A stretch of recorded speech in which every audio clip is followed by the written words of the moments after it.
Pesta diatur Ahmad Dhani, Maya Estianty pilih tak hadiri pernikahan Al-Ghazali, tak di Indonesia.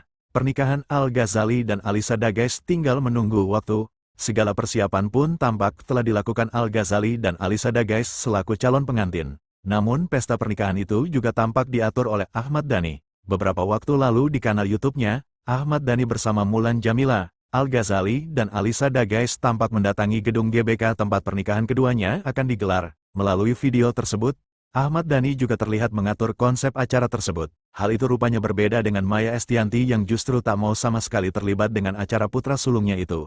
Maya ternyata sudah membuat acara akad nikah Al-Ghazali yang dilakukan secara intim atau privat. Dilansir dari YouTube Star Pro, Maya menjelaskan konsep pernikahan Al-Ghazali yang hanya mengundang sedikit tamu. Maya menyebut kemungkinan orang yang hadir hanya berjumlah sedikit.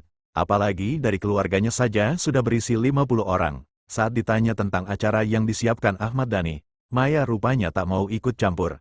Pasalnya diakui Maya saat acara tersebut berlangsung, ia tidak akan menghadiri dan tidak berada di Indonesia.